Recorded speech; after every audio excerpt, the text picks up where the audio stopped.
Hello மக்களே, நீங்க கேட்டுக்கொண்டிருப்பது கிவி குரல். என்ன மக்களே, எல்லாரும் எப்படி இருக்கீங்க? ரொம்பவே நல்லா இருப்பீங்கன்னு நம்புறேன். நானும் ரொம்பவே நல்லா இருக்கேன். இப்போ நம்ம கதைக்குள்ள போலாமா? அத்தியாயம் 37. அடுத்தடுத்து வந்த நாட்களில் ஒரு நார்மல் புருஷன் மூடுக்கு சென்று விட்டான் மணிகண்டன்.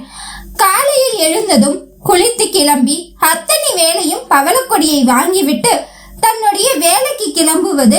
பின்பு இரவு வந்து அவளிடம் சிறிது நேரம் சிரித்து பேசிவிட்டு உடல் அலுப்பு தீர தன்னுடைய சூட்டை எல்லாம் அவளுடன் கூடி கழித்து இறக்கி வைப்பது வழமையான வாழ்க்கை தான் சென்றது. திருமணமான பெண்கள் என்றாலே புருஷனுக்கு கட்டுப்பட்டு தான் இருக்க வேண்டும் என்ற சூழ்நிலையில் வளர்ந்த பவளக்கொடிக்கு மணிகண்டனை சமாளிப்பது அவ்வளவு பெரிதான விஷயமாக இல்லை. ஆனால் தன்னை உருகி உருகி காதலித்து கண்ணுக்குள் வைத்து பாதுகாத்த மணிகண்டனை தேடி தேடி தோற்று போனாள். இருந்தும் இதுதான் விதிக்கப்பட்ட வாழ்க்கை என்று அதிலும் பழகி கொண்டாள்.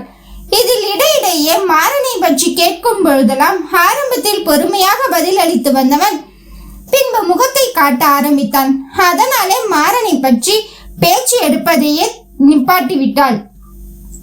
அங்கு பக்கத்தில் இருக்கும் பெண்களுடன் கோயில் செல்ல, ஊர் சுற்ற செல்ல என்று எந்த தடையும் இல்லை.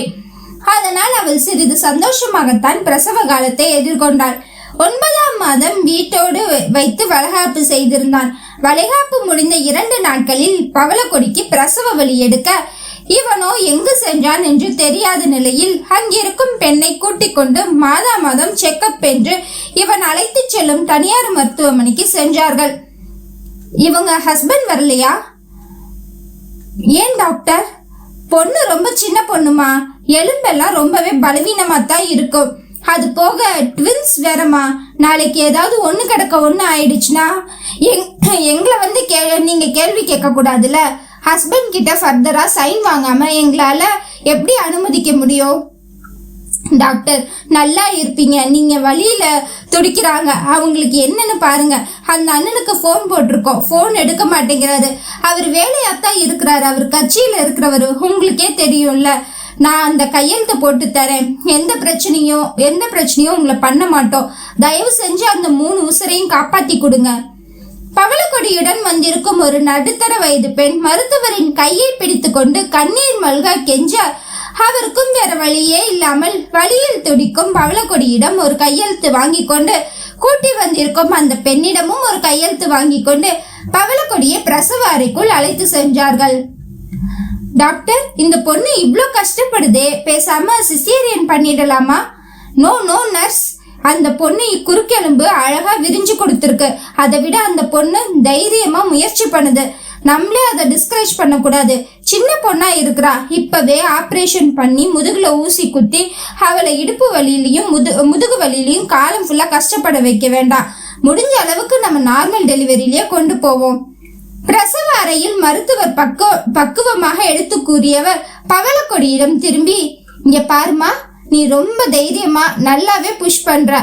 ஆனா இது மட்டும் குழந்தைய வெளியில தள்ளுறதுக்கு பத்தாது. ஏதாவது இறுக்கமா பிடிச்சுக்கிட்டு வேகமா உன் மொத்த பலமும் கொடுத்து புஷ் பண்ணு, சரியா? டாக்டர், எனக்கு ஒரு உதவி செய்றீங்களா? சொல்லுமா. என்ன கூட்டிட்டு வந்த அக்கா கையில ஒரு பேக் இருக்கும், அதுல ஒரு குட்டி கரடி பொம்மை இருக்கும். அதை மட்டும் கொஞ்சம் எடுத்துட்டு வந்து தர சொல்றீங்களா? தைரியத்துக்கு நான் பிடிச்சுக்கிறேன். Nurse, do it quick.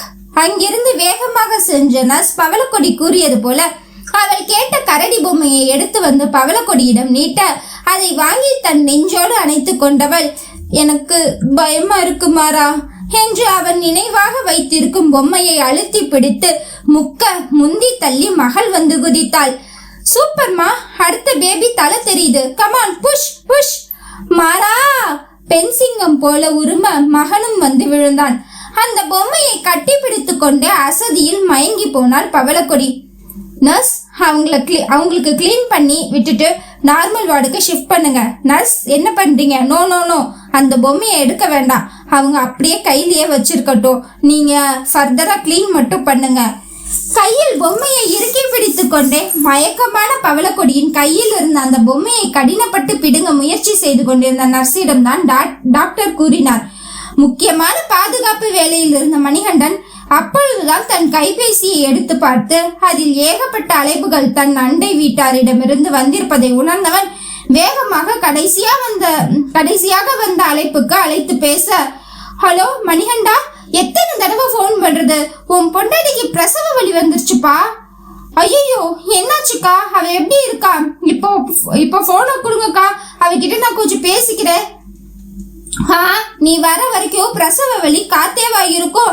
அவளை ஆட்டோ பிடிச்சு ஆளுக்கு ஒரு கைத்தாங்களா கூட்டிட்டு வந்து இங்க ஆஸ்பத்திரியில சேர்த்து உன் பொண்டாட்டி பிள்ளையே பெத்துட்டா. ரெட்ட புள்ள, ஒன்னு ஆணு ஒன்னு பெண்ணு.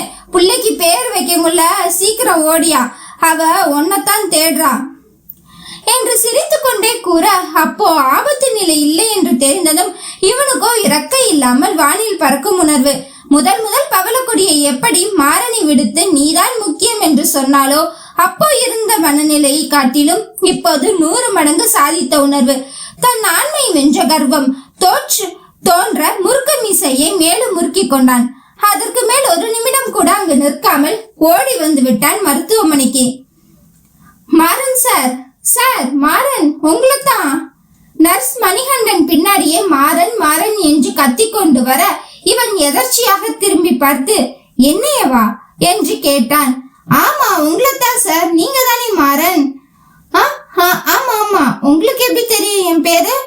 ரிசப்ஷன்ல தான் நீங்க பவளக்கொடின்னு பேர் கேட்டுட்டு இருந்தீங்கல்ல.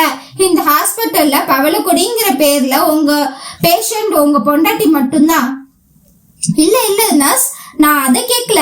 என் பேரு மாறன்னு உங்களுக்கு எப்படி தெரியும்? உங்க பொண்டாட்டி தான் நிமிஷத்துக்கு 100 முறை மாறா, எனக்கு பயமா இருக்கு, மாறா கூடவே இரு, மாறான்னு உருகி தவிச்சாங்களே. நீங்க ஏதோ அவசர வேலையா வெளியில இருக்கீங்க, வரலன்னதும் உங்க மேல கோவப்படாம நீங்க வாங்கி கொடுத்த பொம்மையை கட்டி பிடிச்சிட்டு உங்க பேரைய ஜபம் போல ஜெபிச்சுட்டு 2 மணி நேரமா வழியில இருந்தவங்க அதுக்கப்புறம் 2 நிமிஷத்துல 2 பிள்ளைய சுலபமா பெத்தாங்க. உங்க பொண்டாட்டிக்கு உங்க மேல எவ்வளவு லவ் சார். அவங்க அப்படி கூப்பிடும் போது எங்களுக்கே அவங்க காதலை பார்த்து பிரமிப்பா தான் இருந்துச்சு. முகத்தில் எந்த பாவனையும் காட்டாமல் நர்ஸ் பேசுவதை சிரித்த முகமாக கேட்டுக்கொண்டிருந்தவன் உள்ளுக்குள்ளே அனலாக எரிந்தான். இதோ அந்த ரூம் தான், தூங்கிட்டு இருக்காங்க, போய் பாருங்க. போற போக்கில் முடிந்த சேவையை செய்துவிட்டு அந்த நர்ஸ் போக இவனுக்கோ இவ்வளவு நேரம் தன்னை பிள்ளை பேரால் உயர்த்திய ஆண்மை இப்பொழுது மனைவி மனதில் தான் இல்லையோ என்று அடிவாங்கிய உணர்வு. அறைக்கு வர மூவருமாக தூங்கிக் கொண்டிருக்க ஏதோ குழந்தையை பார்த்ததும் மாறன் ஜாடையில் இருப்பது போல பிரம்மை. 2 குழந்தையும் உற்று பார்த்து கொண்டு நின்றாள். தன் மணிப்பரிசில் இருக்கும் தன் சிறுவயது போட்டோவை எடுத்து பார்த்தாலே உண்மை தெளிவாக புரிந்திருக்கும். ஏனென்றால் குட்டியாக பிறந்திருக்கும் மகள் அச்சசல் அவன் ஜாடை, மகன் அப்படியே பவளக்கொடியின் ஜாடை. தந்தையின் வாசத்தில் குழந்தைகள் 2 காலை ஆட்டி அன்னைக்கு ஒரு எத்து விட கண்ணை தட்டி முழித்தாள். அருகில் நின்று கொண்டு 2 குழந்தைகளை உற்று பார்க்கும் மணிகண்டனின் பார்வை பவளக்கொடி புரிந்து கொண்டது என்னவோ. தங்களை தொந்தரவு செய்யாமல் பார்த்து கொண்டிருக்கிறான். அடடே, எவ்வளவு பாசம், ஆசை, காதல் இருந்திருந்தால் இப்படி பார்த்து கொண்டே நின்றிருப்பான். மெல்ல எழுந்து அமர்ந்தாள் பவளக்கொடி. மணி அவனின் நெஞ்சில் சாய இவன் கைகள் அவளின் தலையை தடவியது அதன் பணியில். கோபம் வஞ்சம் உள்ளுக்குள்ளே அடங்கி பழக்கப்பட்டவன் மனைவியிடமும் அதையே செய்தான். குழந்தைங்களை பாத்தீங்களா? மக அப்படியே உங்களை போல, மகே என்ன போல இருக்காங்களா? உனக்கு வலி எப்படி இருக்கு? குழந்தைங்க 2 வெளியில வர வரைக்கும் வலி உயிர் போச்சுங்க. குழந்தைங்களோட அழுகு குரலை கேட்டதுக்கு அப்புறம் வலி எல்லாம் மாயமா மறைஞ்சிருச்சு. அதற்கு பிறகு எதுவும் பேசிக்கொள்ளவே இல்லை. அவன் கைபேசியோடு அமர்ந்து கொள்ள அவளோ பிள்ளைகளுக்கு பால் கொடுக்கத்தான் உண்ண உறங்க என்று மருத்துவமனை 3 நாட்களும் சென்றது. அக்கம் பக்கம் பெண்களின் ஏக கவனிப்பில் வீட்டிற்குள் நுழைந்த பவளக்கொடிக்கு பத்திய சோறு தினமும் ஒவ்வொரு வீட்டிலிருந்து தான் வரும். அதுவும் 1 வாரம் மட்டுமே. அதற்கு பிறகு இவளே கேட்டு அதெல்லாம் சமைத்து உண்ண பழகி கொண்டாள். பிள்ளைகள் 2 குடிக்க பால் வேண்டுமே. நல்ல நாளில் மணிகண்டன் முடிவில் தான் 2 பிள்ளைகளுக்கும் கவின், கவிதா என்று பெயர் வைத்தார்கள். நிறைவான குடும்ப வாழ்க்கை தான். ஆனால் நாளாக மணிகண்டனின் பேச்சு ஒரு குத்தல் தெரிந்தது. தன்னை அவன் ஒதுக்குகிறான் என்று புரிந்தது. ஆசையாக கட்டி அணைத்தால் கூட அவன் கைகள் நட்டமாக நிற்குமே தவிர மீண்டும் அணைக்காது. வாயை திறந்து எதுவும் சொல்லவும் மாட்டேங்கிறான். இவளோ எவ்வளவோ கேட்டு பார்த்தோம். இப்பொழுது புதிதாக குடிப்பழக்கத்தில் வேறு இறங்கி இருக்கிறான். இரவு வரும்போது இன்னொன்று என்னவென்றால் சிறு சிறு காயங்களும் இருக்கும். பாதுகாப்பு பணிக்கு செல்லும் பொழுது குடித்து விட்டு போனதுனாலோ என்னவோ சில நேரம் பிசகி கொண்டு எதிராளிக்கு வர வேண்டிய காயங்கள் இவன் மேல் சற்று விழுந்துதான் வரும். அதெல்லாம் பவளக்கொடியின் மனதில் பயத்தை வரவழைத்தாலும் பிள்ளைகளுக்காகவாது அவன் மாறிவிடுவான் என்று யோசித்தவளுக்கு இடியாக வந்த செய்திதான் மணிகண்டனின் இறப்பு செய்தி. அத்தியாயம் 38. மணிகண்டனின் செயல்கள் இவளுக்கு நாளுக்கு நாள் பயத்தை உருவாக்கியது. தினமும் குடிதான். குடித்து விட்டு வந்து இவளை ஓங்கி கூட பேச மாட்டான். ஆனால் வார்த்தையால் வதைப்பான். ஏய் பவளம், ஹடாவடியாகத்தான் கதவை தட்டுவான். அக்கம் பக்கம் பெண்கள் கூட, ஏன் மணிகண்டன் தம்பி எவ்வளவு நல்ல பிள்ளையா இருந்துச்சு, இப்ப என்னமோ புதுசா குடிக்க வேற ஆரம்பிச்சிருக்கு, உங்களுக்கு இல்ல எதுவும் பிரச்சனையா?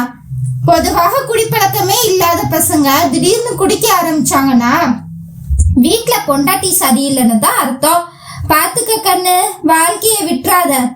அவர்கள் பாட்டுக்கு அறிவுரை என்ற பெயரில் மேலும் பவளக்கொடியை நோகடித்தார்கள். அவன் தினமும் குடிக்க நான் காரணமா? நான் அப்படி என்ன செய்து விட்டேன் என்று அவள் யோசிக்காத நாள் இல்லை. அவனை நிறுத்தி அமர வைத்து பேசலாம் என்றால் அதற்கு முதலில் அவன் தெளிவாக வீட்டிற்கு வர வேண்டும் அல்லவா?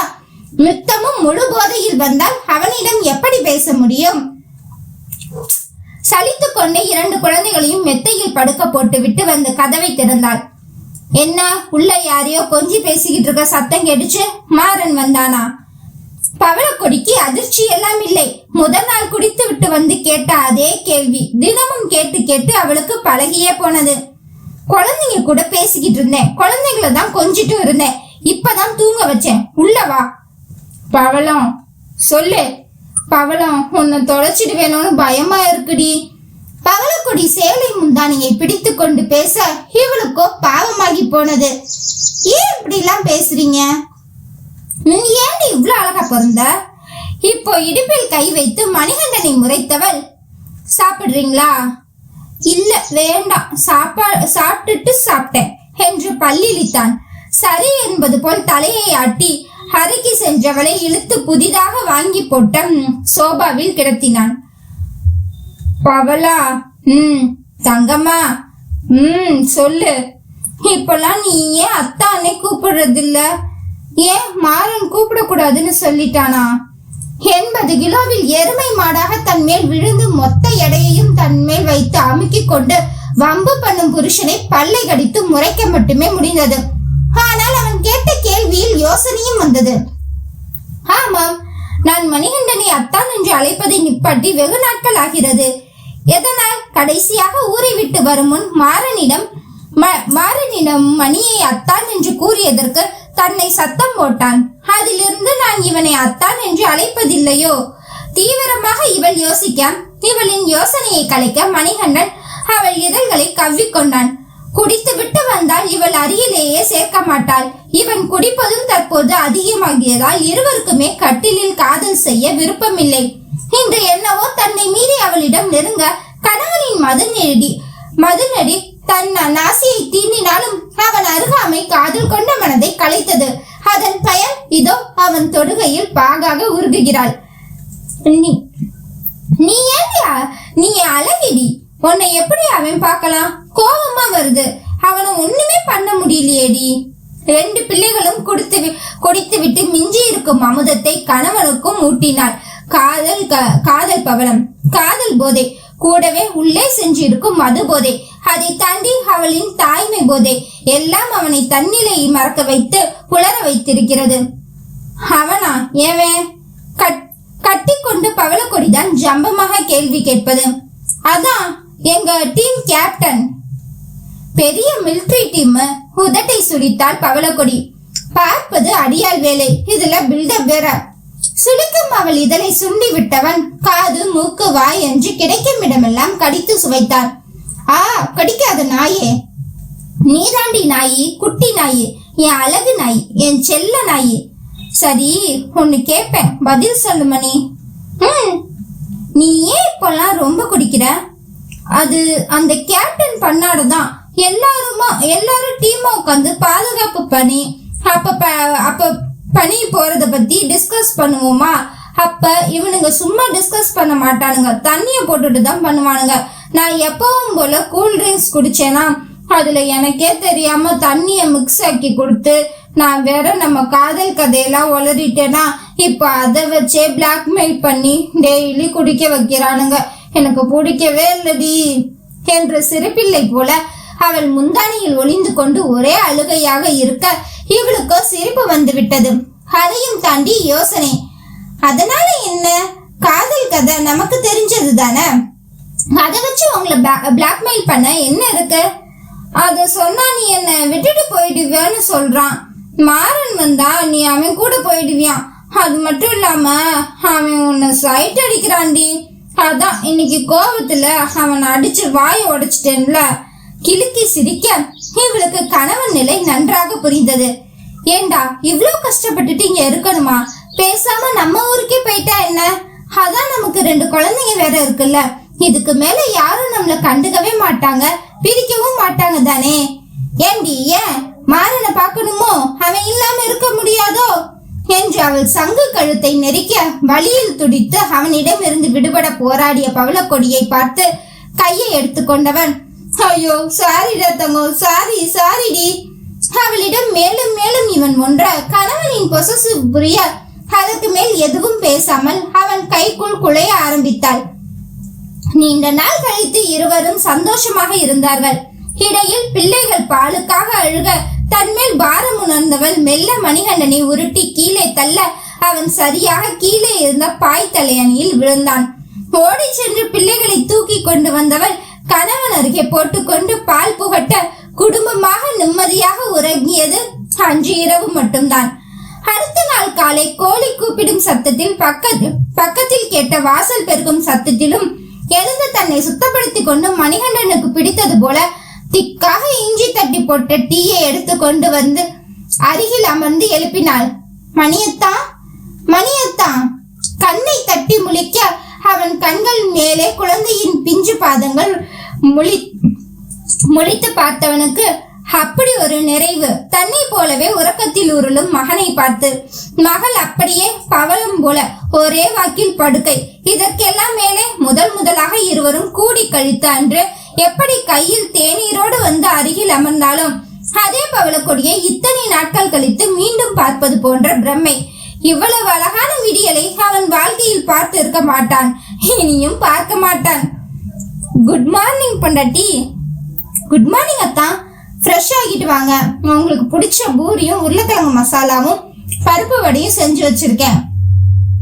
இவளின் முகத்தில் இருக்கும் சாந்தம் புன்னகை அவனையும் ஒட்டிக்கொள்ள வேகமாக எழுந்து குளியல் அறைக்குள் சென்று தன்னை சுத்தப்படுத்தி கொண்டு பழைய மணிகண்டனாக ஆடையில் நேர்த்தியோடு வந்தவன் மனைவி அடுக்கி வைக்கும் உணவையும் மனைவியையும் ஒரு சேர உண்டான். போய் பொண்டாட்டி, திங்ஸ் எல்லாம் பேக் பண்ணி ரெடியாரு, நம்ம ஊருக்கு போக போறோம். நிஜமாவா? என்ன திடீர்னு? இங்க பார்க்க போற வேலைய சொந்த ஊர்ல போய் பார்க்கலாம்னு. எப்படியும் உனக்கு அங்க பாதுகாப்புக்கு ஆளும் இருக்கும், மனசுக்கு நிம்மதியாவும் இருக்கும்ல. அதான் நானும் இதான் நினைச்சேன். யாரும் பண்ணாத தப்பையா நம்ம பண்ணிட்டோம்? காதலிச்சோம், கல்யாணம் பண்ணிக்கிட்டோம், குழந்தையும் பெத்துட்டோம், அவ்வளவுதானே. யாரு பேசினா என்ன பேசலன்னா என்ன, நமக்கான இடத்துக்கு நம்ம போயிடுவோண்டா. ஆனா எனக்கு நீ ஒரு சத்தியம் பண்ணணுமே. என்னடா? அங்க போய் யாரு என்ன சொன்னாலும், யாரு உன்கிட்ட மூல செலவு செஞ்சாலும் நீ என்னை விட்டுட்டு போயிடக்கூடாது. அடலூசு, அந்த கடவுளே வந்து ஏதாவது சொன்னாலும் கூட நான் இந்த ஜென்மத்துல உன் பொண்டாட்டி மட்டும்தான், உன்னை விட்டு எங்கேயும் போக மாட்டேன், இது சத்தியம் என்றவள் சத்தியத்தில் மனைவியையும் பிள்ளைகளையும் அணைத்து முத்தமிட்டவன் தன் பணிக்கு கிளம்பினான். 2 மணி நேரத்திற்கெல்லாம் தங்கள் பக்கத்து வீட்டு எண்ணிலிருந்து பவளக்கொடியிடம் பேச வேண்டும் என்ற அழைப்பு வர அவர்களோ இவளிடம் வந்து கொடுக்க கேட்ட செய்தியில் அப்படியே உறைந்து போனாள். பாதுகாப்பு பணியில் எதிராளியின் கத்தி குத்தை தடுக்க வந்த இவன் மேலிருந்து விழுந்திருக்க, அதுவும் நஞ்சு கலந்த கத்தி என்பதால் அவசர சிகிச்சை பிரிவில் இருக்கிறார். உங்கள் பெயரை தான் ஓயாமல் கூறிக்கொண்டே இருக்கிறார். அதனால் நீங்கள் உடனே புறப்பட்டு வரும்படி மருத்துவமனையில் இருந்து அழைப்பு விடுக்க உறைந்து நின்ற பெண் சிலைக்கு அப்பொழுதுதான் உயிர் வந்தது போல 2 குழந்தைகளும் கைக்கு ஒன்றாக அள்ளிக்கொண்டு வேகமாக ஆட்டோ பிடித்து மருத்துவமனைக்கு வந்தாள். பவளம், அத்தா நான் சாக போறேன்டி. ஐயோ அத்தா, இப்படிலாம் பேசாதீங்க. நீங்க இல்லாம நான் எப்படி இருப்பேன் அத்தா? நீங்க போனா எனக்கும் நம்மள நம்பி இருக்கிற 2 பிள்ளைங்களுக்கும் யாருத்தான் இருக்கா? அழுகாதடி, இன்னும் வலிக்குது. எவ்வளவு நேரம் என்னால பேச முடியும்னு தெரியல. கண்ணு மறையுதுடி. நீ நம்ம ஊருக்கு போயிடு. மாறன் உன்னை பாத்துக்குவான். அத்தா, எனக்கு யாரும் வேணாம், நீங்க தான் வேணும். தன் நெஞ்சில் விழுந்து கதறி அழுகும் மனைவியை பார்க்க திராணி இல்லாமல் கண்ணை மூடி அவள் தலையை தடவி கொடுத்தான். கடைசி நிமிடங்களை எண்ணிக்கொண்டு இருப்பதாலோ என்னவோ இத்தனை காலம் அவன் செய்த ஒவ்வொன்றும் ஞாபகத்திற்கு வந்தது. மனைவியின் மனம் புரியாமல், குணம் புரியாமல் எங்கே தன்னை விட்டு மாறனுடன் போய் விடுவாளோ என்று கிடைத்த சொற்ப காலத்தை கூட வாழாமல் குடியில் கழித்தது இப்பொழுதுதான் வலிக்க செய்தது. விரக்தியாக புன்னகைத்தவன், ஆசை ஆசையா காதலிச்சேன்டி, ஆனா உன்னோட வாழை கொடுத்து வைக்கல போலடி. 2 குழந்தையும் விட்டுட்டு போறத பத்தி எனக்கு கவலை இல்ல. ஆனா இந்த உலகத்துல உன்னை தனியா விட்டுட்டு போறேங்கிறது மட்டும்தான் என் மனசுக்குள்ள இருக்க ஒரே கவலை. எனக்கு எப்பவுமே நீ மட்டும்தான் முக்கியம். சொன்னா கேளு, நம்ம ஊருக்கு போயிடுடா. பக்கத்தில் இருக்கும் மானிட்டரில் இருந்து ஓயாமல் ஒளிவர இவளுக்கோ நெஞ்சமெல்லாம் எதுவோ அழுத்தும் உணர்வு. பவளக்கொடியை கண்ணாலேயே கிட்ட அழைத்தவன் அவள் இதழை சுவைத்துக் கொண்டே தன் உயிரை விட்டிருந்தான். மணிகண்டன் உயிர் பிரிந்து போனதை உணர்ந்து எழுந்தவள் மூடா அவன் விழியில் தெரியும் தன் பின்பத்தையே தன் இதழில் இருந்து அவன் எச்சில் ஒழுகுவது கூட தெரியாமல் நின்று கொண்டிருந்த பவளக்கொடியை பார்க்க செவிலியர் கண்களில் கூட நீர் கசிந்தது. அத்தியாயம் 39. ஆயிற்று. இன்றோடு மணிகண்டன் இறந்து 16 நாட்கள் ஆகியது. கை குழந்தைகள் வைத்துக்கொண்டு அவளே தான் இறந்த கணவன் பூத உடலுக்கு நெருப்பு வைத்தாள். ஆனால் கூடவே துணையாக அந்த காலனி மக்கள் இருந்தார்கள். ஹே, நம்ம காலனிக்கு தலைவர் வராராம் டி. காலனியில் சலசலப்பு. ஆனால் எதையும் உணரும் நிலையில் பவளக்கொடி இல்லை. 3 வேளையும் சாப்பிடுகிறாள். பிள்ளைக்கு பால் கொடுக்கணுமே, அதற்காக வேணும் எழுந்து சமையல் செய்கிறாள். 2 பிள்ளைகள் மட்டுமில்லை என்றால் மணிகண்டனோட உடன்கட்டை ஏறி இருப்பாள். அந்த அளவுக்கு காதல் அவளை பாடாய் படுத்தியது. 2 புள்ள பிறந்தாலே இது தாண்டி நடக்கும். ஒண்ணு அப்பா அம்மாவை பிரிச்சு விட்டு வேடிக்கை பார்க்கும், இல்லையா 2 பேர்ல யாராவது ஒருத்தர முழுங்கிடுங்க. இதுக்கு தான் 2 புள்ளையில ஒண்ணு ஆணாவும் இன்னொன்னு பொண்ணாவும் பிறக்கவே கூடாதுடி. ஆமாக்கா, பாரு இவளுக்கு வாழ்க்கையே போச்சு. அவ வயசு தெரியுமாடி? எனக்கு என்னக்கா தெரியும்? நீ தான் பொழுதனைக்கு பேசிக்கிட்டு இருப்ப. அவ கூட பார்க்க நல்லா பெருங்குடியாத்தான் இருக்கிறா. ஒரு 20 வயசு புள்ள மாதிரி தானே இருக்கா. நீ நல்லா பார்த்தப்போ அவளுக்கு 15 வயசு தாண்டி இருக்கும். ஐயோ, என்னக்கா சொல்ற? நான் 20 வயசுக்கே வாயில வயித்துல அடிச்சுக்கிட்டு அழுதே 2 புள்ளைய வச்சுக்கிட்டு அது என்ன பண்ணுன்னு நீ என்னக்கா பச்சை புள்ளங்கிற? இன்னும் மேசராக்காத புள்ளையவா கல்யாணம் பண்ணி வச்சிருந்தானுங்க? அட யாரடி இவ? இவளுக்கு யாரடி கல்யாணம் பண்ணி வச்சாங்க? இதுங்க அவசரமா ஓடியில வந்துச்சுங்க. அவ வரும்பொழுது 3 மாசத்து புள்ளைய வயித்துல சுமந்துக்கிட்டு தாண்டி வந்தா. அட கொடுமையே, அது மூஞ்ச பார்த்தா கல்யாணத்துக்கு முன்னாடி புள்ள வாங்கின மாதிரியா இருக்குது. எந்த புத்துக்குள்ள எந்த பாம்பு இருக்கோ. சரிக்கா, நீ போய் வேலையை பாரு. அந்த புள்ளைக்கு பக்கத்திலே இருந்து கூட மாட என்ன வேணும்னு செஞ்சு கொடு. 2 பிள்ளையும் அனாதையா விட்டுட்டு போய் சேர்ந்தா நம்மளால இங்க கேஸ் கோர்ட்டுன்னு அலைஞ்சிட்டு இருக்க முடியாது. பாத்துக்க, நான் பிறகு வரேன். அண்டை வீட்டு பெண்மணிகள் தான் இருவரும். இவளுக்கு தெரியாமல் பேசுவது போல குசு குசு என்று பேசிக்கொள்ள, ஆனால் வீட்டிற்குள் அமைதியாக ஒரு மின்விசிறி கூட போடாமல் முழங்காலில் முகத்தை புதைத்து அழுது கொண்டிருந்தவளுக்கு அச்சு பிசறாமல் ஒவ்வொரு வார்த்தையும் கேட்டது. இதில் தினமும் யாரேனும் ஒருவன் மணிகண்டன் கூட வேலை செய்யும் ஆண்கள் இந்த பக்கம் வந்தால் தனியாய் இருப்பாய் என்று பார்த்து போக வந்தோம். மனசு கவலைப்படாத, தளர விற்றாத, நாங்க உனக்கு இருக்கோம், எங்களையும் மணிகண்டன் மாதிரி நினைச்சுக்கோ என்று விரசமாக பேச, அதற்கு பிறகு இவர்கள் கோஷ்டியில் யார் வந்தாலும் கதவை திறப்பதில்லை என்று முடிவெடுத்திருந்தார். எடுத்திருந்தவள் கட்சி தலைவரே வந்து வாசலில் நிற்கவும் தான் கதவை திறந்தாள். மணிகண்டன் நல்ல வேலைக்காரன் தாயி, என்னை காப்பாத்த போய் தான் உயிரை விட்டு இருக்கான். அவனுக்காக ஏதாவது செய்யணும்னு மனசு கிடந்து அடிச்சுக்குது.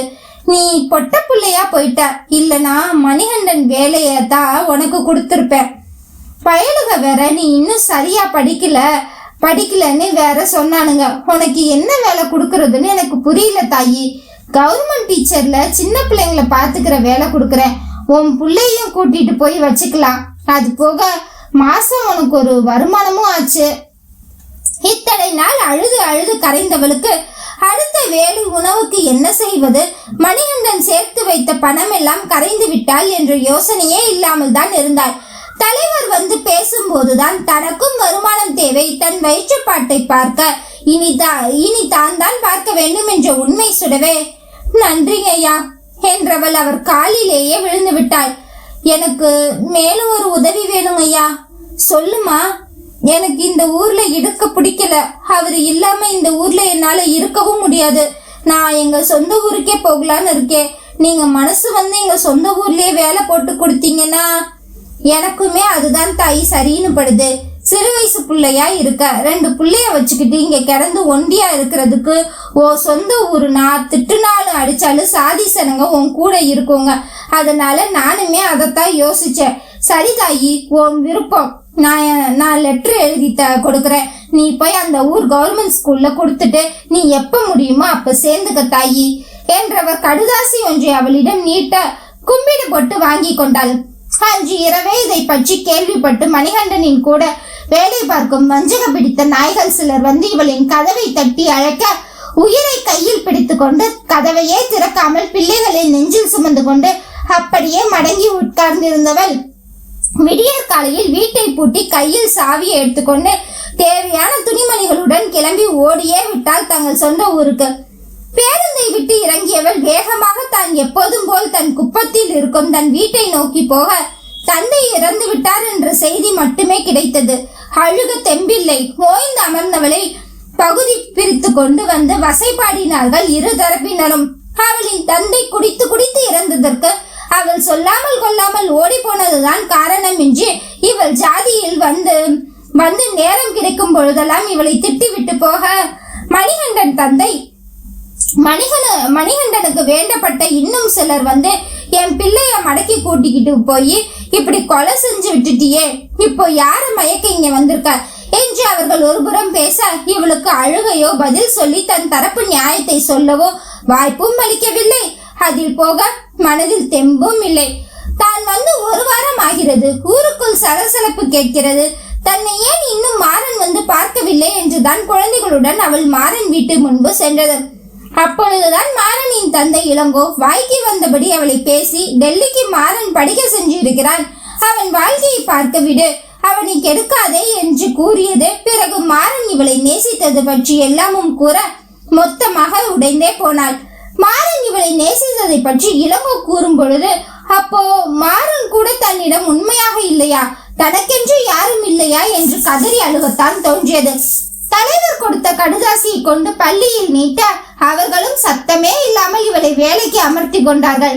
வேலைக்கு செல்ல ஆரம்பித்த பிறகுதான் மனதளவில் கொஞ்சம் தைரியமும் ஏற்பட்டது.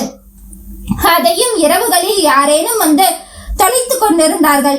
தன்னை பற்றி தெரியாத இடத்திற்கு செல்ல வேண்டும். அது போக இங்கிருந்து பள்ளிக்கும் ரொம்ப தூரம் என்பதனால் பிள்ளைகளை வைத்துக் கொண்டு கிளம்புவதற்கு முடியாமல் தான் பள்ளிக்கு அருகில் இருக்கும் தெருக்களில் வீடு தேடினாள். அப்படி கிடைத்ததுதான் திருமூர்த்தியின் வீடு. திருமூர்த்தி தாயை பார்க்கும் பொழுது கள்ளம் கபடம் இல்லாத அவர்கள் பேச்சில் மிகவும் கவரப்பட்டாள். தான் வாழ்ந்தது, குடும்ப சூழ்நிலை, தான் கல்யாணம் செய்து கொண்டது, இப்பொழுது தனியாக நிற்பது என்று அனைத்தையும் சொல்லி அழுக அவரோ தாங்க மாட்டாமல் தன் மடியில் சாய்த்து கொண்டார் பவளக்கொடியை. அன்றிலிருந்து வாழ்க்கை வாழ ஒரு புது தெம்பு கிடைத்து தனக்கென்று பிள்ளைகள் இல்லாமல் ஒரு ஊன்றுகோல் கிடைத்த நிம்மதி இருந்தது. அங்கேயும் சிலர் தனியாய் இருக்கும் பெண், அதுவும் இளம் வயது கைம்பெண், தங்களின் கைவரிசையை காட்டுவதற்கு வந்து பல்லிழித்து கொண்டு நிற்கும் ஆண்களின் பல்லை அடித்தே உடைத்து அனுப்பினான் திருமூர்த்தி. வெறும் பால்வாடி டீச்சராக மட்டுமே இருந்ததால் வரும் வருமானம் பிள்ளைகளை படிக்க வைக்க பத்தாது என்று பிள்ளைகள் 3 வயதில் பால்வாடிக்கு சேரும் நிலையில் பிள்ளைகளை வைத்துக்கொண்டு மேற்கொண்டு 1 வருட டீச்சருக்கான படிப்பை படிக்க, அதற்கு பிறகுதான் அதே பள்ளியில் பதவி உயர்வும் பெற்று மேலும் பிள்ளைகளுக்கு சொல்லிக் கொடுத்து வருமானமும் அதிகம் ஈட்டி தன் பிள்ளைகளையும் அதே பள்ளியில் படிக்க வைக்கிறாள். தேன்மொழியும் மணிமாறனும் அவர்களுடைய தனிக்கட்சி அலுவலகத்தில் ஒருவர் முகத்தை ஒருவர் பார்த்து கொண்டு அமர்ந்திருந்தார்கள். எனக்கு என்ன சொல்றதுன்னே தெரியல. 3 பேர் மேலையுமே கோபமா தான் வருது மாறன் சார்.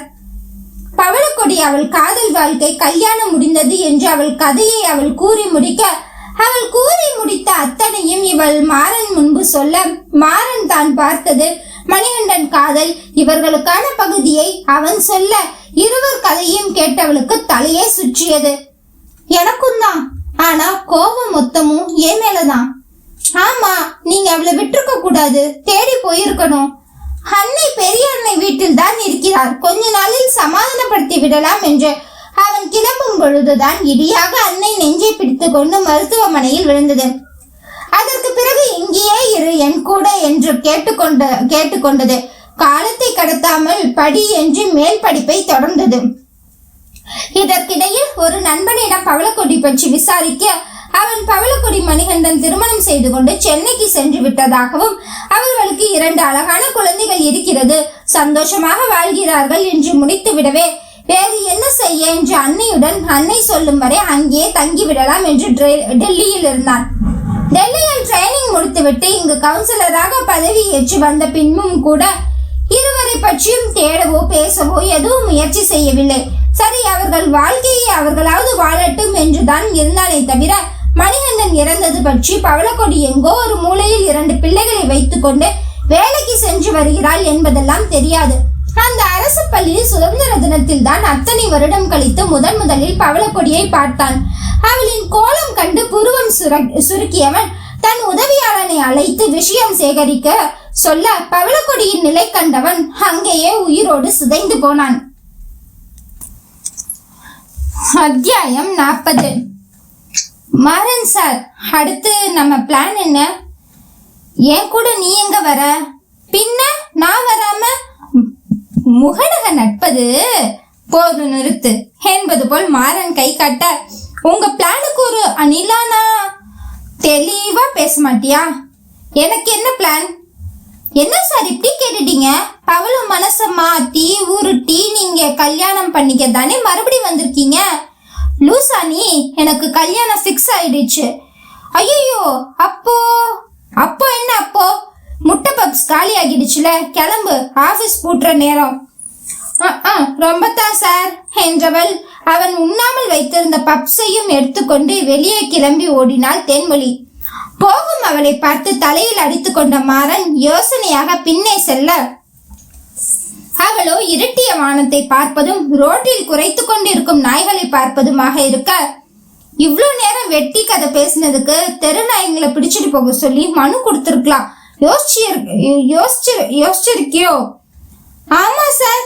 ஏதோ நினைவில் இருந்தவள் பின்னாடி கேட்கும் மாறன் குரலில் திரும்பி பார்த்து இழுத்து வைத்தாள். வா, வந்து வண்டியில ஏறி தொலை. என்ன சார், எக்ஸ பார்க்கவா? மாறன் உதட்டை குவித்து விசில் அடிக்க, அங்கிருந்த 5 நாய்களும் 4 கால் பாய்ச்சலில் இவளை நோக்கி ஓடி வர, ஐயோ என்ற பகவானே, அடித்து பிடித்து வண்டிக்குள் ஏறி அமர்ந்து கொண்டாள். நீ பேசின பேச்சுக்கு ஜான்சி ராணி நினைச்சேன், இப்படி தெரு நாய்க்கெல்லாம் பயப்படுற? கடிக்கிற நாய்க்கு நான் ஜான்சி ராணின்னு தெரியுமா, இல்ல தேன்மொழின்னு தான் தெரியுமா? அதுக்கு கடிக்க மட்டும்தானே தெரியும். சரிதான். பேசி பேசியே இருவருக்கும் இடையே அழகான உரிமையான நட்பு மலர்ந்திருந்தது. பவளக்கொடியின் வீட்டுக்கு வந்து இவளை இறக்கிவிட்டு டாட்டா காட்ட, இவளும் நின்று கடவாய்ப்பல் வரை பல்லை இழுத்து காட்ட, பின்னாடி நிழல் தெரிய திரும்பியவள் பவளக்கொடியின் முறைப்பில் நின்றாள். என்ன இந்த பக்கம்? மச்சி, 2 நாளா இங்க தானடி இருக்க? காலையில கிளம்பும் போதே உன் பேக் எடுத்துக்கோ, ஈவினிங் உன் வீட்டுக்கு கிளம்பு ஒழுங்கா. எங்க கிளம்பணும்? உன் வீட்டுக்கு. முடியாது என்று வடிவேலு பட நகைச்சுவை போல கூறிவிட்டு விரப்பாக முன்னால் நடக்க, இவளோட ஏய் நில்லடி, ஏன் போக மாட்ட? ஏன், நீ தனியா தானே இருக்கா? துணையா நான் இருக்கேன் உனக்கு. நீ என்ன நினைச்சிட்டு கூட இருக்கன்னு தெரியும் தேனே, தேவையில்லாத வேலை பார்க்காதா. நான் எந்த வேலைக்கு கூட இருக்கேன்? நீ நினைக்கிற எதுவும் நடக்காதுடி. என் காதல் மணிகண்டன் மட்டும்தான். அடப்போமா, நீ யாரு காதலிச்சா எனக்கு என்ன? நான் என் காதலுக்காக இங்க இருந்தே கரெக்ட் பண்ண போறேன். நீ இருக்க போறது ஏன் வீடுடி. ஹலோ, நீங்க ஜஸ்ட் டெண்டன்ட் மட்டும்தான். நான் தான் இந்த வீட்டோட வருங்கால ஒரிஜினல் ஓனர்மா. குறுக்காக நிற்கும் பவளக்கொடி இடுப்பில் தன் எடுப்பால் ஒரு இடி இடித்து விட்டு உள்ளே ஓட பவளக்கொடியை கையை கட்டி பார்த்து கொண்டு நின்றான் திருமூர்த்தி. சும்மா பேசிட்டு இருந்தோம். 2 பேரும் சேர்ந்து ஏன் வீட்டை வாங்காம போக மாட்டீங்க போல. திருமூர்த்தி பேச்சில் அத்தனை குறும்பு. முன்பு இருந்த இரக்கம் இப்பொழுதெல்லாம் இல்லை. வீட்டிற்குள் நுழைந்த மாறனுக்கு பழசெல்லாம் நினைவுபடுத்தி கொண்டதில் தந்தை மீது கசப்புதான். ஏனென்றால் அவனுக்கு வெகு சில நாட்கள் முன்பே தெரியும் தன் அன்னை தன்னிடம் ஏதேனும் உளறி விடுவார் என்பதால். அன்று உண்மையாகவே அன்னையிடம் காரணமின்றி வன்பு வளர்த்தது. கையை நீட்டி அவரை மனமுடைய வைத்து அதன் விளைவு அன்னை கோபித்து கொண்டு சென்றது என்று எல்லாமே புரிய ஒட்டுமொத்த கடுப்பும் தந்தையிடம்தான் சென்றது. அன்னை அவர்கள் அக்கா வீட்டிற்கு சென்றார். சரி சரி, இல்லை வேறு ஏதேனும் முடிவு எடுத்திருந்தால் இப்பொழுது என்ன செய்வது என்றே தெரியாத நிலை. பவளக்கொடி தன் ஆத்மார்த்தமான காதலி, அதில் எந்த சந்தேகமும் இல்லை. பாரதியின் கண்ணம்மா தான் அவள். ஆனால் செல்லம்மாவாக கீதா இருக்கும் போது கனவு காதலியை எங்கனும் நெருங்க அவனுக்கு சிலது யோசிக்க வேண்டிய கட்டாயம். முன்பு மாறனாக இருந்திருந்தால் அவனுக்கு அவன் கொடி போதும். ஆனால் இப்பொழுது அவன் யோசிப்பது 2 குழந்தைகளுக்கு அன்னையான பவளக்கொடியை. தனக்காகவே காத்திருக்கும் கீதா, அது போக அமரனுடான நட்பு, இவை முக்கியம். எதற்காகவும் எதையும் இழக்க விரும்பவில்லை. என்ன மணியா, தட்டுல சோத்த வச்சுக்கிட்டு வேற ஏதோ யோசனையில இருக்கா? எங்க அப்பா சாப்பிட்டுட்டு படுத்துட்டாரு. ஓ, கல்யாணத்தை பத்தி எதுவும் பேசினாரா? இல்லையா, அதான் மாப்பிள்ள அப்படி ஒரு வார்த்தை கேட்டுட்டாரே. பாவம் மனுஷன் ரொம்ப கூனி குறுகி இருந்தாரு. இப்படி வாய் பேசுறவர் கூட நம்ம வேணி எப்படித்தான் நிம்மதியா இருப்பாளோ. மாமாவுக்கு என்ன குறைச்சல்? மாமா மாதிரி வாய் பேசுறவங்கள நம்பிடலாம். ஆனா மனசுக்குள்ள வச்சுட்டு ஊமையா இருக்கிறவங்கள தான் நம்ப முடியாது. சாப்பிட்டு முடித்தவன் எழுந்து அறைக்குள் சென்றான். சில நாட்களாக அவன் உள்ளுக்குள் நடக்கும் பூகம்பம் தான். பவளக்கொடியை அவன் பார்க்கும் விதம், நினைக்கும் விதம் வேறாகி போனது. நல்ல புசு புசுன்னு தான் இருக்கிறா இன்னமும். என்ன கண்ணு மட்டும் கருவளையம் விழுந்து போச்சு. அப்பா, சாரியில எப்படி கும்முன்னு இருக்கா குந்தாணி. குழந்தை பிறந்ததுல இப்படி ஆகிட்டா போல. கட்டி பிடிச்சு நசுக்குனா அங்கங்க சதையா இருக்கும் போல. ஆனாலும் அழகத்தாயா இருக்கா. தன் அறையில் படுக்கையில் உருண்டவன் தன் கைபேசியில் அவளின் புகைப்படம் எடுத்து பார்த்தான். அன்று விழாவில் பரிசு கொடுக்கும் பொழுது எடுத்தது. இருவரும் தனியாக நிற்கும்படி மாற்றிக்கொண்டான். வாய் பேசுற நாயே, அப்புறம் எதுக்கடி இன்னும் கழுத்துல நான் வாங்கி கொடுத்த குட்டி பாசியை போட்டிருக்க? என்கிட்ட பேச மாட்டியா? என்ன பார்க்க கூட மாட்டியா? ஆனா இன்னும் திங்கிறது மட்டும் எனக்கு பிடிச்சது, நமக்கு பிடிச்சது. அந்த கொடமிளகா மூக்க வச்சு முறைக்க கத்துக்கிட்டியா? மூக்க கடிக்கிறேன் பாரு ஒரு நாள் என்று அவள் நிழல் படத்தோடு பேசி கொண்டிருந்தவன் அவசை தாங்காது அவனுக்கே அழைத்து விட்டான். ஹலோ கொடி. என்ன ஏன் கொடி முறைச்சு பேசுற? இயல்பா நட்பா கூட பேச மாட்டியா என்கிட்ட? என்ன பேச சொல்றீங்க கவுன்சிலர் சார்? உங்க அப்பாவுக்கு தெரிஞ்சா மறுபடியும் என் நிம்மதி போகும். உங்களை காப்பாத்த உங்களால வேற ஊருக்கு அனுப்புனா கூட பரவாயில்ல. ஆனா என்னைய துரத்த ஏதாவது பண்ணிட்டாருன்னா 2 பிள்ளைங்களை வச்சுக்கிட்டு நான் எங்க போவேன்? வேண்டாம் சார், எங்களுக்கு எங்களை விட உயர்ந்த ஜாதி பழக்கமே வேண்டாம். சும்மா போன் போட்டு தொந்தரவு பண்ணாதீங்க, உங்க அப்பா கிட்ட சொல்ல வேண்டி வரும் என்றவள் அழைப்பு துண்டித்திருந்தாள். கண்களை மூடியவள் கண்ணீர் சுட்டது. அவள் அறிந்து கொண்ட உண்மையும் கூட. இறந்து போன தன் கணவன் மேல் கோபம்தான். அதை தாண்டி மாறன் அப்பா மேல் கட்டுக்கடங்காத வெறுப்பு. இப்பவும் அவள் காதல் மணிதான், அதில் மாற்று கருத்து இல்லை. ஆனால் தன் மாறன் கூட இருந்திருந்தால் இவ்வளவு தூரம் வந்திருக்காது என்ற நம்பிக்கை. மாறனுடனும் இன்னும் சிறிது நேரம் பேசினால் கூட மீண்டும் அவன் மடி சாய்ந்து அன்னை தந்தையை அவன் அணைப்பில் தேடி விடுவோமோ என்ற ஆற்றாமை. துணிந்து வளர்ந்து கொண்ட தைரியத்தை மீண்டும் விட்டுவிட மனமில்லை. நீ நல்லா இருக்கணும் மாறா, போதும் எனக்காக நீ பட்டதெல்லாம். நாங்க உனக்கு எடையா இருக்க விரும்பல. மனைவியா போற எந்த பொண்ணுக்கும் தான் கணவன் புருஷனை இழந்த இன்னொரு பொண்ணுடன் வெறும் நட்பா இருப்பதை கூட விரும்ப மாட்டான். ஆனா உனக்கு அதனால நான் உங்களுக்கு தேவையில்லை. தெரிஞ்சோ தெரியாமலோ மணிகண்டன் என் வாழ்வில் அர்த்தமா 2 முத்துக்களை விட்டு செஞ்சிருக்கான். இனி வாழும் காலம் வர அதுவே எனக்கு போதும். வாய்விட்டே பவளக்கொடி அவளுடைய கைபேசியை கையில் வைத்து கொண்டு பேசிக் கொண்டிருக்க அந்தோ பரிதாபம். அந்த பக்கம் இன்னும் துண்டிக்கப்படாத அழைப்பில் இருக்கும் மாறனும் அல்லவா முழுதாக கேட்டுவிட்டான். தன் மேல் தவறு, அவள் தன்னை வெறுக்கிறாள் என்று தெரிந்த போதே விடாது அவள் பின்னால் சென்றவனுக்கு இப்போது அவள் தனக்காகத்தான் தன்னை விட்டு நகர்கிறாள் என்று தெரிந்தால் சும்மாவா விடுவான்? ஆசை வந்து என்னை ஆட்டி வைத்த பாவம். மற்றவரை நான் ஏன் குற்றம் சொல்ல வேண்டும்? கொட்டு மழை காலம் உப்பு விற்க போனேன். காற்றடிக்கும் நேரம் மாவு விற்க போனேன். தப்பு கணக்கை போட்டு தவித்தேன். தங்கமே, ஞான தங்கமே, பட்ட பிறகே புத்தி தெளிந்தேன். தங்கமே, ஞான தங்கமே, நலம் புரிந்தாய் எனக்கு, நன்றி உரைப்பேன் உனக்கு. நான் தான்.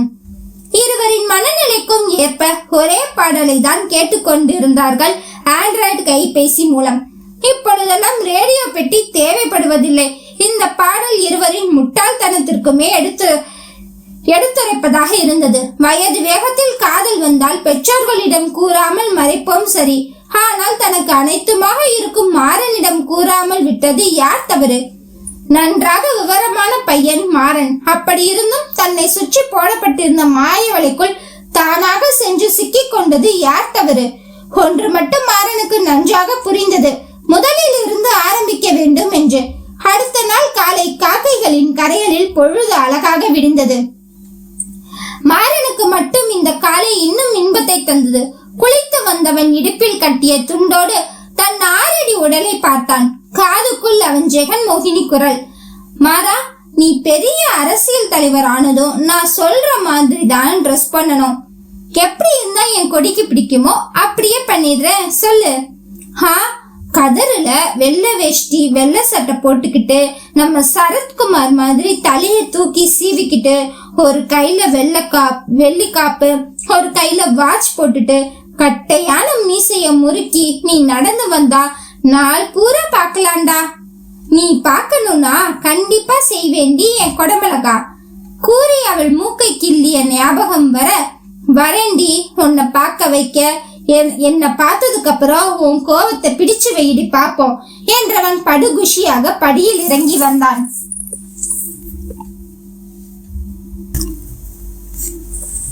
அத்தியாயம் 41. படியிறங்கி வரும் மாறனை வாயை பிளந்து கொண்டு அனைவரும் பார்க்க கீதாவோ முகத்தை சுளித்து பார்த்து வைத்தாள். இதில் சாப்பாட்டு மேஜையில் வந்து அமர்ந்த மாறன் இட்லி தோசையை கூடவே இடியாப்பம் வேறு இருக்க இடியாப்பத்தை பீத்து தட்டில் போட்டு அதற்கு மேல் இட்லி பொடியை தூவி அதற்கு மேல் ஒரு ஸ்பூன் சர்க்கரையை தூவி கூடவே நல்லெண்ணெய் சிறிது ஊற்றி பிசைந்து சப்பு கொட்டி திங்க மனம் முழுவதும் பவளம் ஞாபகம். அவள் சொல்லி கொடுத்த முறையன்றோ இது? மாறன் மாமா, வாட் இஸ் திஸ் நான்சென்ஸ்? இது கூட தெரியலையா? மேயரா இருக்க. இது இடியாப்பம். அதை ஏன் இப்படி கொடுமைப்படுத்தி வச்சிருக்கீங்க? அடையப்பா, அம்மையார் என்ன சாப்பிடுறீங்களோ? ட்ரை ஃப்ரூட்ஸ் ஜூஸ் மாமா. நட்ஸை ஊற வச்சு மிக்சியில போட்டு அரைச்சு சாதாரண வார்த்தைகள் தான்.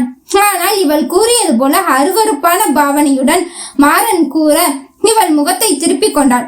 தன் அருகில் அமர்ந்து ஆப்பிள் பழத்திற்கு ஆபரேஷன் செய்யும் சுகுமாரனை ரசனையான கண்களுடன் பார்த்தாள். கூடவே இருவரின் அவுட்ஃபிட். மாறன் வந்தது முதல் தன் வருங்கால மாமியார் மாறனின் வேஷ்டி சட்டைக்கு புகழ் மாலை வீச இவளுக்கோ ஏதோ சண்டைக்கு போவது போல நல்லாகவே இல்லையே என்ற எண்ணம். கீதாவின் கண்கள் மீண்டும் சுகுமாரனுடன் ஒப்பிட்டது. சுகுமார் தன் குழந்தை பருவ ஹால்ஃப் பேண்ட் போல தொடை வரை இருக்கும் ஒட்டிய டவுசர், மேலே கையில்லாத பனியன், இடது காதில் குட்டியாக வளையம், தலையில் தீ குளித்தது போல நட்டு கொண்ட முடிகள், அதில் கண்ட சாயமும் பூசியது போல இருந்தது. புருவத்தில் வேற ஒரு சிறிய வளையம், அதையும் தாண்டி கழுத்தில் பிளாட்டினம் செயின். கையில்லாத பனியன் அணிய காரணம் அவன் ஆம்சில் இருக்கும் டாட்டூ. எப்போதும் அதை காட்டிக்கொண்டே திரிவான். தொடையிலும் டாட்டூ தான். அவன் உடலில் மச்சத்தை விட டாட்டூ தான் அதிகமாக இருக்கும். அத்தனையும் கீதாவின் ரசனையில் தான் இருக்கும். கீது, என்ன யோசனை? ஜூஸ் குடி. நீ நீ ஒண்ணு சாப்பிடலையா சுகு? என்ன யோசனையில இருக்க? முன்னாடி தானே சாப்பிட்டேன். 1 ஆப்பிள் அண்ட் 1 ரெட் பனானா ஷேக், அவ்வளவுதான் நீ பிரேக்ஃபாஸ்ட். நெக்ஸ்ட் பிளான் என்ன Sukhu? I am free and கொஞ்சம் ஒர்க் ஓரியன்ட் பார்க்கணும். ஏண்டி? நத்திங், நான் ஜாயின் பண்ணிக்கட்டா உன்னோட? கமான் கீது, இதெல்லாம் கேட்கணுமா? ஏண்டி, வீட்டுக்கு போற ஐடியா இல்லையா? இவர்களின் பேச்சை கேட்டு கற்பகம் தான் கேட்டார். என் ஃப்ரெண்டு ரொம்ப நாள் கழிச்சு பாக்குறேன், அவனோட தான் இருப்பேத்த. சரி, கட்சி ஆபீஸ் வரலையா? இது மாறன். ஐயோ, அங்க ஒரே ஸ்ட்ரெஸ். நான் சுகு கூட ரிலாக்ஸ் பண்ண போறேன் மாமா. என்னவோ பண்ணுங்க என்று மாறனும் அவன் பவளக்கொடியை பார்க்கத்தானே கிளம்பியது. அதனால் மேலும் நோண்ட முடியவில்லை.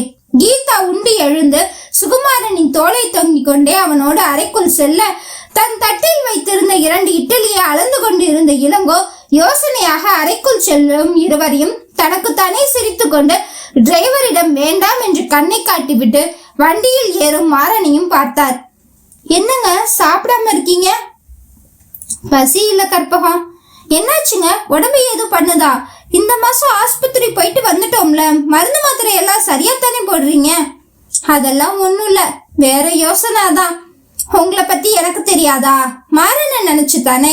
அவனுக்கு என்னங்க, அவன் நீங்க இல்லைன்னா என்னையா நிப்பான். அவனுக்கு நல்லது கெட்டது பண்ணத்தான் நீங்க இருக்கீங்களே. என்றவருக்கு உள்ளுக்குள் இருக்கும் ஜாதி வெறி இன்னமும் இருக்குதே தவிர தன்னை நம்பும் தன் மனைவியை ஏமாற்றுகிறோம் என்று தோன்றவில்லை. நேராக பவளக்கொடி இருக்கும் தெருவில் தன்னுடைய டிரைவர் வண்டியில் வந்து ஜன்னல் கதவை திறந்து உள்ளுக்குள் அமர்ந்திருக்க, தூரத்தில் வரும் ஆரஞ்சு பட்டாம்பூச்சி யாரென்று அறிந்து கொண்டவன் சட்டையில் வைத்திருந்த கருப்பு கண்ணாடியை கண்ணில் மாட்டிக்கொண்டு அமர்ந்து கொண்டான். அத்தை, இன்னைக்கு எங்க வீட்டுலதான் தங்குவீங்களா? தனக்கு கதை சொல்ல ஆள் கிடைத்து விட்டது என்ற சந்தோஷம் கவிதாவிற்கு. ஆமா கவிக்குட்டி. தன் இடுப்புக்கு இருக்கும் குழந்தையை கண்ணம் கிள்ளி முத்தாடினாள் தேன்மொழி. நீங்க ஏன் எப்ப பாரு எங்க வீட்லயே வந்திருக்கீங்க? காட்டமாக கேட்டது கவின்தான். ஏய் குட்டி பிசாசே, உனக்கு என்ன அதனால? கவிதாவுடன் ஒத்து போகும் தேன்மொழிக்கு கவினுடன் எப்போதும் முட்டிக்கொள்ளும். நீங்க இருந்தா அம்மா உங்ககிட்டயே பேசிட்டு இருக்காங்க, பாப்பாவும் உங்க கூடயே இருக்கா. உதட்டை பிதுக்கி பேசும் கவினின் செயலில் ஒரு நிமிடம் அந்த இடத்திலேயே நின்று விட்டாள் பவளக்கொடி. தன் காதல் கணவனின் அத்தனை குணங்களும் உருவாய் பிறந்திருக்கும் மகன் ஒரு நேரம் கூட கணவனை மறக்க விடுவதில்லை. அமைதியாக நின்றவள் பார்வை ஒரு இடத்தில் நிலை குத்தி நிற்க தேன்மொழியும் பார்த்தாள். அங்கே மண் வாசனை மாறாது ஆண்மை இலக்கணமாக நின்றிருந்தான் மாறன். வாயில் விசில் அடித்துக் கொண்டே இவர்களை பார்த்த தேன்மொழி, நம்ம முன்னாடி போவோம் வாங்க குட்டீஸ் என்று 2 பிள்ளைகளையும் இழுத்தாள். நான் வரல, அம்மாக்கு தனியா வரேன். கவின் தான் அன்னை கையை இறுக்கி பிடித்து கொள்ள தலையில் அடித்து கொண்டு முன்னே சென்றார்கள். கொடி மாறனின் வண்டியை தாண்டி செல்ல அழைத்தான். இவளின் நடை தடைபட்டது. ஐ கவுன்சிலர் சார். ஹாய் கவின் குட்டி, எப்படி இருக்கீங்க? நேத்து தானே பார்த்தோம் சார். அதுக்குள்ள நல்லா விசாரிக்கும் மாறனை சிரித்த முகமாக கவின் கேட்க, தினமும் பார்த்தாலும் இந்த குட்டி சாம் எப்படி இருக்காங்கன்னு கேட்கணுமே என்றவன் பந்தா இல்லாமல் குடிந்து கவினை தூக்க, கவுன்சிலர் சார், நான் பிக் பாய் ஆகிட்டேன், இறக்கி விடுங்க அப்படின்னு குட்டி பையனுக்கு யார் சொன்னா? அம்மா தான் சொன்னாங்க. நான் மடியில உட்கார்ந்தாலே கனமா இருக்கேன்னு இறங்க சொல்லிட்டே இருப்பாங்க. மூக்கை சுருக்கி சிறுவன் கதை கூற பார்த்து 2 கண்கள் போதவில்லை.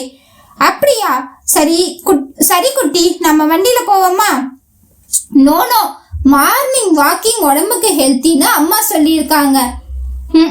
உங்க அம்மாவே நடக்க முடப்பட்டுக்கிட்டு என்னதான்டா தூக்க சொல்லுவா என்றதும் பவளக்கொடி வெடுக்கென்று நடந்து போக, ஐயோ இறக்கி விடுங்க சார், அம்மா தனியா போறாங்க என்று மீனாக மாறன் கையில் துள்ளியவன் இறங்கி அன்னை பின்னாடியே ஓடிவிட்டான்.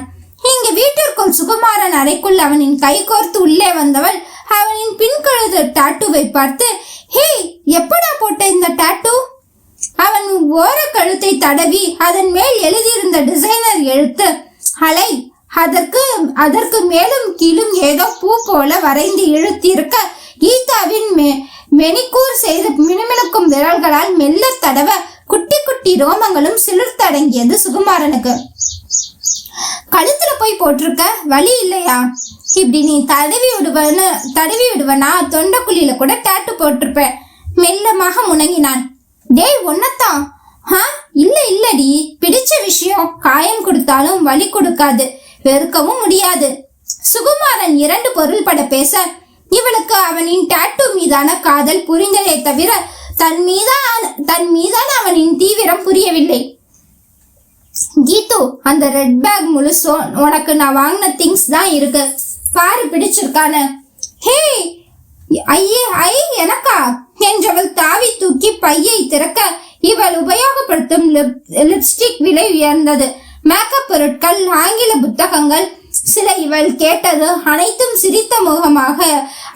சிரித்த முகமாக பார்த்தவள் அடுத்து இருந்த பொருட்களில் திடுக்கிட்டாள். என்னடா இது? பாலிவுட் ஹீரோயின்ஸ் யூஸ் பண்ற இன்னர்ஸ், அது தெரியுது. இது யாருக்குடா வாங்கியிருக்க? நான் வேற யாருக்கு வாங்குவேன், உனக்கு தாண்டி. என்ன? கோபமாக கண்ணை உருட்டினாள் கீது. ஏன் கோவப்படுற? லூசா நீ? இதெல்லாம் நீ எப்படி வாங்கி தர முடியும்? உங்க அண்ணன் தானடா வாங்கி தரணும். Stop it Geethu. இன்னர்ஸ் வாங்கி தர ரிலேஷன்ஷிப் தேவையில்லை, பணம் இருந்தா போதும். அது போக இதெல்லாம் ஹை குவாலிட்டி இன்னர்ஸ், பாடி ஷேப் மெயின்டைன் பண்ணும், பட்டுக்காட்டு போல யோசிக்காத என்று இவன் யோகியன் போல கத்த அவளும் அதில் குழம்பி போனாள். யமகாதகன் சுகுமாரன் என்று அண்ணன் திருமண தேதி ஒத்தி வைப்பு தெரிந்ததும் அன்றே யோசித்து விட்டான். கீதா இனி எனக்கு மட்டுமே. அதனால் தனக்கு தெரிந்த நம்பிக்கையான ஸ்டைகாட்டிஸ்டிடம் தன் எண்ணத்தை முறையிட்டான். அதாகப்பட்டது. எனக்கும் ஒரு பெண்ணிற்கும் நேசம் ஒன்று இழைந்தோடுகிறது. அது காதல் என்று நான் கண்டு கொண்டேன். அவளுக்கு அதை உணர்த்துவது எங்கனம். செயல்கள் வார்த்தைகளை விட வலிமையானவை. அவள் சிரிக்கும் போது, மகிழ்ச்சி வருந்தும் போது துணையாக இரு. இந்த நடத்தை அவளுக்கு உங்கள் உணர்வை மெதுவாக உணர்த்தும். அதையும் தாண்டி அவளின் உணர்வுகளை தூண்டிவிடுங்கள். அது உங்களிடம் மட்டுமே வெளிப்பட காத்திருக்கிறது என்பதை உணர்த்துங்கள் என்று கூறியிருக்க இவன் வாங்கி வந்த அங்கம் தொடும் உடுப்பையும் அதனால் ஏற்படும் வெட்கம் கூட இவனுக்கானது என்பதையும் உணர்த்த களமிறங்கினான். சரி, கோவப்படாதடா, பார்த்தது ஒரு மாதிரி ஆகிடுச்சு. சரி, போட்டு பாரு, அளவெல்லாம் சரியா இருக்கானு. வேண்டாமே. ஏன்? கூச்சமா இருக்குடா, சொன்ன புரிஞ்சுக்கோயேன். உன் அளவு எனக்கு எப்படி தெரியும்னு கேட்க மாட்டியாடி? ஐயோ, அந்த பேச்சை விட என்னமோ பண்ணுது. என்ன பண்ணுதுடி? வெகு அருகில் கேட்ட சுகுமாரன் குரலில் அவள் உள்ளுக்குள் உடைப்பெடுக்கும் பூகம்பத்தை உதட்டை கடித்து அடக்க பார்க்க, ஆனால் இதனால் வரை அவள் கண்டிராத புது உணர்வில் பாவை தவித்தாள். மூடியிருந்த கண்ணுக்குள் என்னென்னவோ காட்சிகள் ஓட, மா என்றவள் முணங்கிக் கொண்டே கண்கள் திறக்க சுகுமாரன் கட்டிலில் அமர்ந்து மடிக்கணினியில் தன் வேலையை செய்து கொண்டிருந்தான். கனவா? அடித்து பிடித்து அவன் கொடுத்த பையுடன் எழுந்தவள் அவனிடம் கூறிவிட்டு தன் வீட்டிற்கு ஓடினாள். மறைக்க நினைத்த உணர்வெல்லாம் மண்ணுக்குள் விதை போல் உறங்கும். மூடி வைத்தாலும் காதல் மட்டும் முளைக்காமல் இருக்குமா என்ன? என்ன மக்களே, அத்தியாயங்கள் கேட்டாச்சா? இதனுடைய தொடர்ச்சி அடுத்த வாரம் கண்டிப்பா வரும். தொடர்ந்து கேட்பதற்கு கிவின் அவர்ஸ் சேனலை சப்ஸ்கிரைப் பண்ணிக்கோங்க. கூடவே அந்த பெல் ஐக்கானையும் தட்டி விட்டுக்கோங்க. அப்புறம் கதை எப்படி இருக்கு, உங்களுக்கு பிடிச்சிருக்காங்கிற உங்களோட கருத்துக்களை கமெண்ட் பாக்ஸ்ல ஷேர் பண்ணுங்க. அப்புறம் ஹைப் மறந்துடாம ஹைப் கொடுத்து என்னை என்கரேஜ் பண்ணுங்க. தேங்க்யூ so much மக்களே.